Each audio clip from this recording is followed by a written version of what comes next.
I dare any of you talk about it in that way. That was incredibly courageous, Delanise. Let's give her a round of applause. Thank you.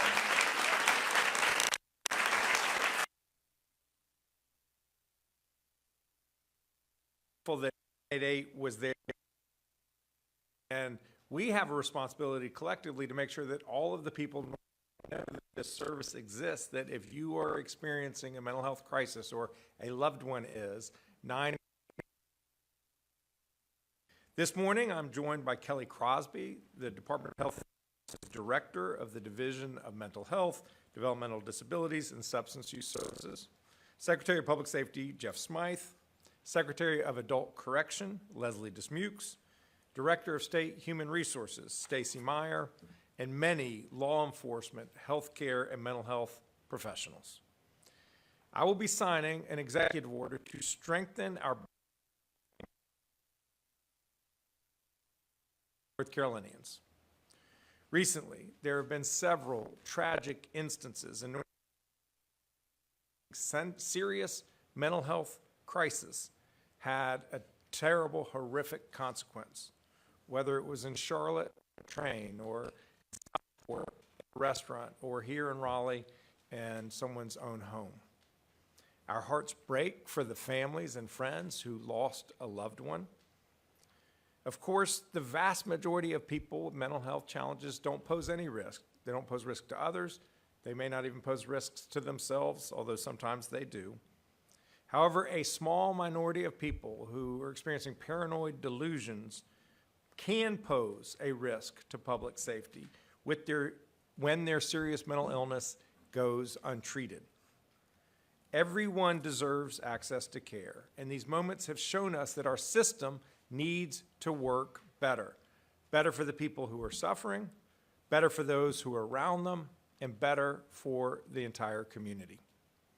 I've spent the past several months meeting with law enforcement officers and mental health care providers across the state. I visited behavioral health urgent care centers, facility-based crisis centers like the one that Natasha Holly, where's Natasha? Hiding back there behind me. She runs one in Pitt County, and these facilities are truly impressive and important institutions. My team and I have asked law enforcement, they've asked mental health providers, we've asked state and local public officials, where are the gaps? What are they? What are we doing right? What do we need to do more of? And the answers to those questions have led us to today's executive order.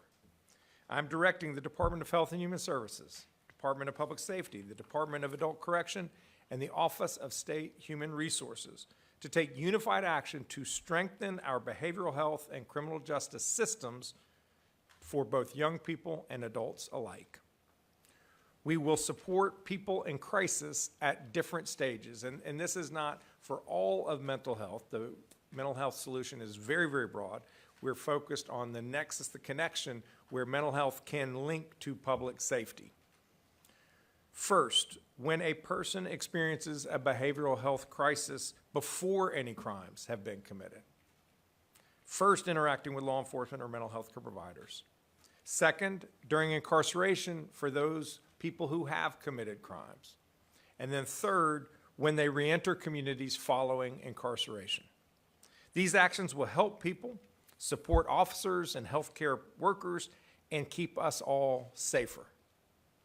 Let's start at the beginning. When someone is in a crisis and they or someone else calls 911, law enforcement often responds to these calls for service, whether a crime has been committed or not, because we all know that law enforcement is there for us 24/7.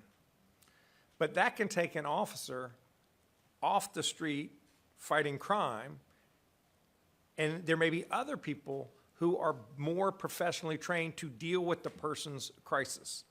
That is why we must expand the co-responder model here in North Carolina. That's when you join law enforcement in coordination with social workers and mental health professionals to respond to service calls.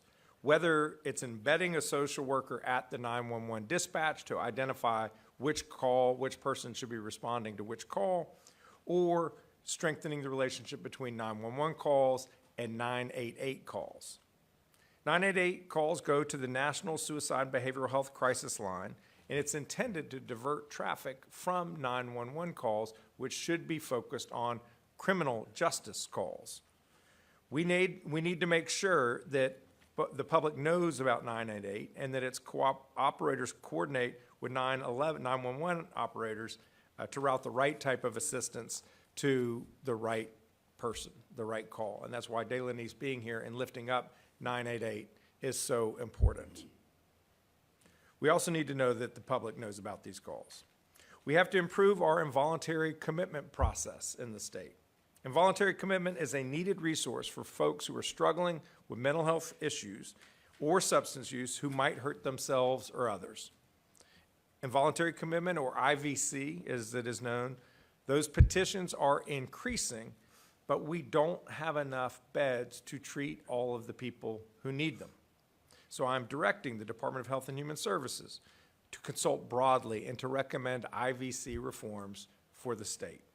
I applaud the efforts by the House IVC Committee and the North Carolina Collaboratory for also tackling this critical issue, and we must work together in a coordinated fashion as part of this executive order to identify and lift up the best solutions to this most challenging of issues. Next, we have to ensure that if people need treatment while they're in prison, they get it. 3/4 of people entering Department of Adult Correction custody have substance use issues. 40% have mental health issues. Those numbers are even higher for juveniles. 98% of juveniles committed in our state have at least one mental health diagnosis. 98%. 90% of people who are in prison will leave eventually. 90% of the people who are incarcerated will get out. These problems do not solve themselves just by time passing. They need to have interventions to address the underlying issues. And we kick these problems down the road at our own peril.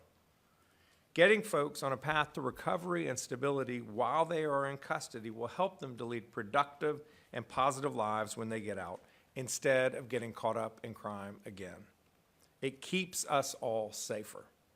I'm directing DHHS and DAC to collaborate on standardizing and improving the state's existing treatment management program in the Department of Corrections. I'm asking DPS, the juveniles are with DPS and the adults are with adult correction. I'm asking DPS and DHHS to provide recommendations on creating juvenile-specific mental health crisis unit that will help get these young folks the appropriate care they need when they are in our youth development centers. Finally, additionally, we need to strengthen our supports when people are reentering the community after incarceration. 18,000 people will leave a state prison this year and come back into the community. This is referred to as reentry, and reentry can be a very challenging time of transition. If people do not have the support that they need in place when they get out, it's all the more likely they will repeat the behaviors that led them to getting incarcerated in the first place. I'm directing DAC and DHHS to recommend strategies on improving and expanding supports for people with mental health conditions who are leaving custody, whether it's getting them connected to healthcare services, housing, or job opportunities. These strategies will further the state's ongoing Reentry 2030 goals. As we're looking to strengthen all parts of our behavioral health and criminal justice systems, we must support our frontline workers, the public safety and behavioral health workforce who are doing the hard and important work of serving people in need. Our law enforcement and correctional officers who keep our communities safer, and our behavioral health workers who provide people with critical treatment. They are the backbone of public safety and public health in this state.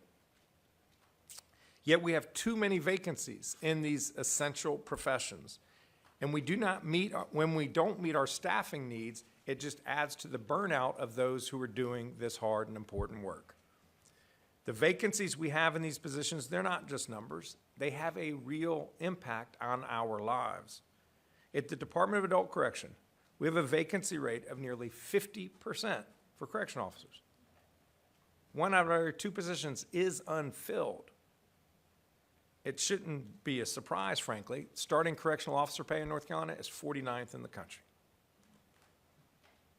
At DHHS, even though there is a long wait list of people needing inpatient treatment in North Carolina, a quarter of our inpatient units that could serve as many as 300 people sit empty simply because we don't have the staff to serve them. We spent all this money on this facility. The units are there and they are empty, even though there is a long line of people in waiting to get that kind of care.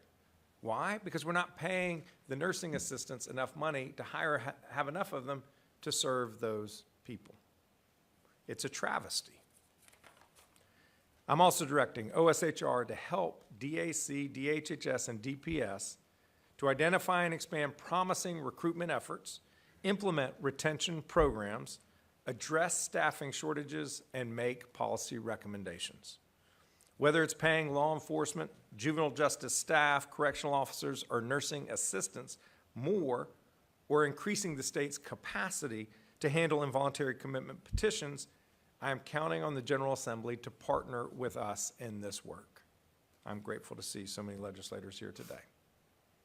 My team and I have been talking with legislators about this executive order as we have put it together, and there is a lot of common ground on these issues. As we embark on these efforts, I want to underscore that we're not starting from scratch. There is important and positive work already underway in this state. I have been inspired by what I have been seeing as I travel the state. And I want to recognize all of the people and organizations who are already enhancing behavioral health care and public safety in our state. Their voices were instrumental in shaping this executive order, and you will be essential to our collective success.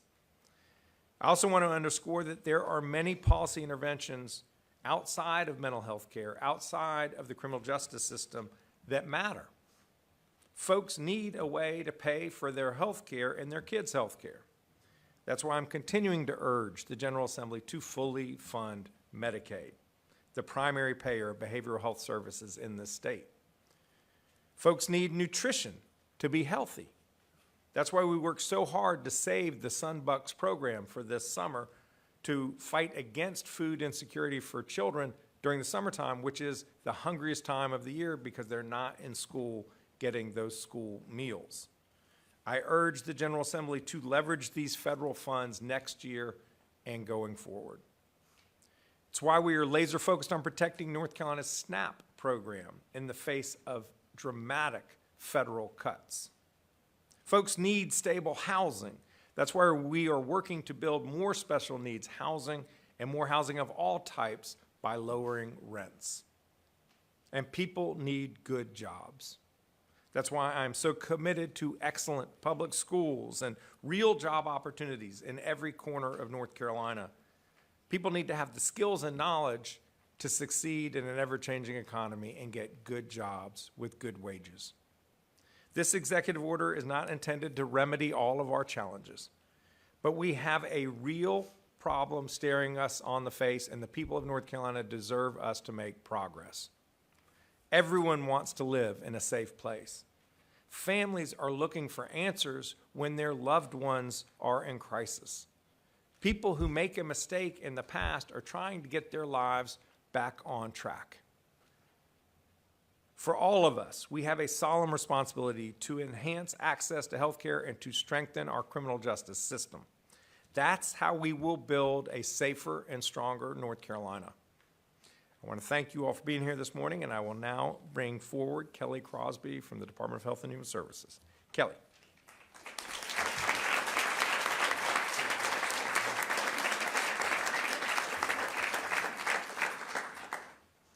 Thank you, Governor Stein, for that kind introduction. And thank you for your commitment to improve mental health care across North Carolina for all North Carolinians. I want to say a special thank you to Delanice for being with us today and for her mom, Badia, who's in the audience. Thank you guys for being here. My name is Kelly Crosby, and as the governor said, I'm the director of our Division of Mental Health, Developmental Disabilities, and Substance Use Services for our Department of Health and Human Services. This executive order marks a milestone for North Carolina. It recognizes the important role of mental health in the health and safety of our communities here in North Carolina. It's critical that we're reaching people who are in the justice system or at risk of being involved in the justice system. People who are in crisis deserve and need care. The governor already gave you some statistics. People who are in prison, 40% of people in prison self-identify as having mental health issues. 75% of people in prison identify as having substance use issues. I'm proud to say for the past 2 years, DHHS, with our partner cabinet agencies, with our partners in the community, you all are here today, we've been working hard on the very issues addressed in this executive order. But the executive order gives us new strength, it gives us new directives to continue the good work together. We have focused on improving crisis supports, improving services to adults and children in the justice system, and also strengthening our workforce. We need more workforce. Let me tell you about some of our standout accomplishments, and many of our partners are here today who are part of those accomplishments. We talked about 988. We've continued to expand 988. We reach over 12,000 North Carolinians every day, and 988 is able to de-escalate crises, link people to care, send out mobile crisis teams into the community to consult with 911, to consult with law enforcement. It helps people in that moment of crisis. The governor mentioned crisis centers. We've opened 6 new behavioral health urgent cares, 1 new facility-based crisis, that's a community crisis center, and 2 new peer respite centers. These are all places in the community that divert people from being arrested. They divert people from going into the emergency room. They provide safe, therapeutic care for people in desperate need of mental health treatment. We've supported 4 new co-response teams, and we've expanded a program called MOORS. It is a crisis team specifically for adolescents and their families. It is community-based and go into the home, it can go into schools. We expanded that in 16 counties across the state. We've also expanded additional programs that support people in the justice system or at risk of being in the justice system. We've expanded in 6 counties our law enforcement assisted diversion program. That diverts people who are arrested into treatment as soon as possible. We have 10 new FACT teams. FACT teams are forensic community treatment teams that provide intensive wraparound services to individuals leaving carceral settings in the community. We have provided additional supports to youth in the juvenile justice system. A program called TalkSpace, it's available to youth statewide on demand so they can get counseling whenever they need it for the mental health issues. As the governor said, 98% of those children who are involved in the juvenile justice system have mental health concerns, and they need treatment as soon as possible. We've also expanded right here in Wake County a capacity restoration program, which is a jail-based mental health program. That program joins the Mecklenburg jail-based program and the Pitt County jail-based program. So people with serious mental health issues who are incarcerated can get mental health treatment while they are incarcerated. We've also been working on increasing our mental health workforce. We announced a very broad loan forgiveness programs for mental health providers who are willing to provide service in our system. And we announced a joint public leadership program with 25 schools of social work that rewards people, it trains people to come into the public system, but also rewards them for years of service in the system. So we're making great strides, but we know there's a lot more that we've got to do. The governor's executive order will lead us all forward together, and it will create real change for communities across the state. I'm grateful for our community. I'm grateful for my state sister agencies. I'm grateful for all the folks behind me that are working together to create a healthier and safer North Carolina. Now I'm going to introduce my new friend and my colleague, Secretary Jeff Smythe from the Department of Public Safety.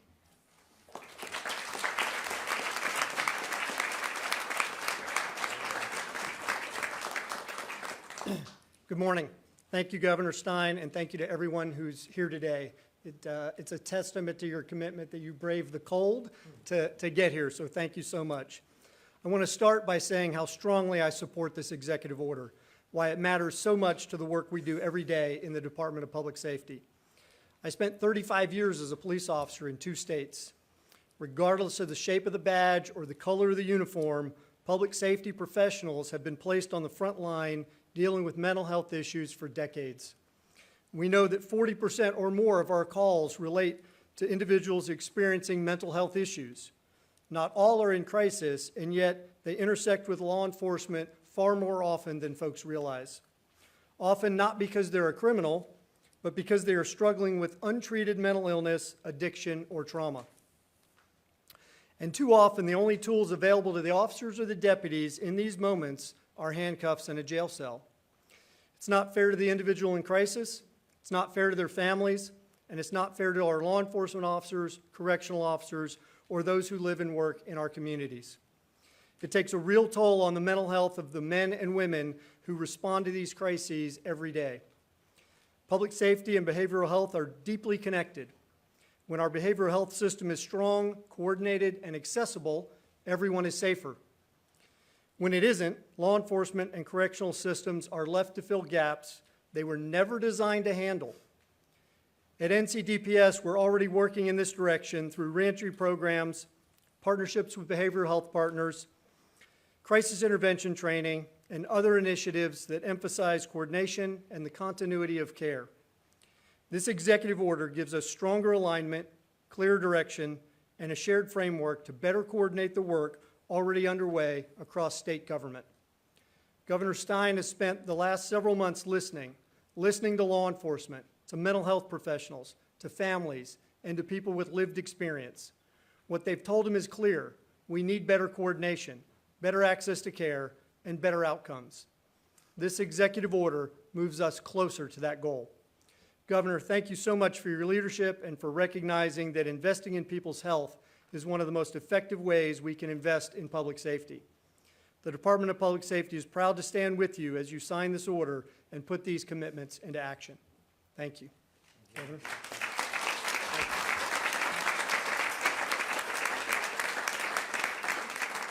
I'll now sign the executive order joined by Tim Crawley, who is Chief of Staff to Secretary of State Marshall.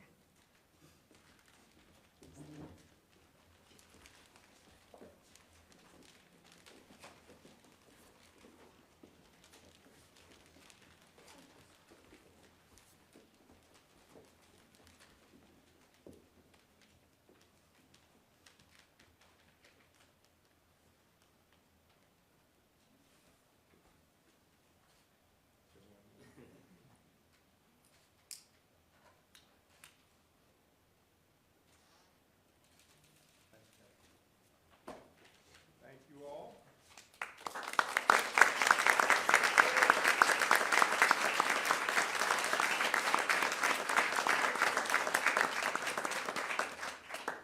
Trying to get the cover sheet of these pages. Trust me, it's not.